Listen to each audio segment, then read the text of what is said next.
तो कहना मैं ये चाहती हूँ कि कर्मचारियों की पेंशन सरकारों के जुआ खेलने का सामान नहीं है। नेता चाहे तो अपनी पेंशन शेयर में लगवा दें, लेकिन कर्मचारियों की भविष्य निधि से सरकारी मनोरंजन अब बंद होना चाहिए। ये उनके बुढ़ापे की लाठी है, सरकारों के मनोरंजन का सामान नहीं, सरकारों के खेल का सामान नहीं। जी हाँ दोस्तों, नेहा सिंह राठौर ने कह दिया लाइव आकर कि कर्मचारियों का पेंशन नेता लोग का जुआ खेलने की चीज़ नहीं है।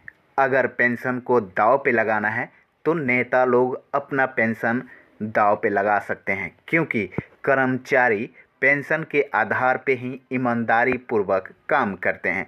यहाँ पे अगर जुआ खेलना है तो नेता अपने पेंशन का लगाएं, जिससे वो कोई काम नहीं करते हैं, सिर्फ अपने और अपने ऐशबाजी में ख़त्म करते हैं। और क्या कुछ कहती हैं नेहा सिंह राठौर इस पेंशन के बारे में, तो चलिए हम आपको पूरा सुनाएंगे ये वाक्य जी क्या बोली हैं। लेकिन उससे पहले दोस्तों, हम आपसे निवेदन करना चाहते हैं कि आप हमारे चैनल को सब्सक्राइब कर लें और प्यारा सा बेल बटन दबा दें, ताकि हमारा हर अपडेट, हर नोटिफिकेशन आप तक मिलता रहे। तो चलिए शुरू करते हैं नेहा सिंह का ये वीडियो। नमस्कार दोस्तों, मैं नेहा सिंह राठौर।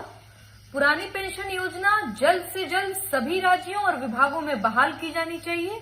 अगर ऐसा नहीं होता है तो देश सेवा में अपना जीवन समर्पित करने वालों के साथ अन्याय होगा। इसी पेंशन योजना के भरोसे कर्मचारी आजीवन ईमानदारी का व्रत पालन करने का बल पाते थे और यही पेंशन योजना उनके आजीवन स्वाभिमान से जीने की गारंटी थी। तो कहना मैं ये चाहती हूँ कि कर्मचारियों की पेंशन सरकारों के जुआ खेलने का सामान नहीं है। नेता चाहे तो अपनी पेंशन शेयर में लगवा दें, लेकिन कर्मचारियों की भविष्य निधि से सरकारी मनोरंजन अब बंद होना चाहिए। ये उनके बुढ़ापे की लाठी है, सरकारों के मनोरंजन का सामान नहीं, सरकारों के खेल का सामान नहीं है। तो बात एकदम साफ है, पुरानी पेंशन जो दिलवाएगा 24 में सरकार वही बनाएगा।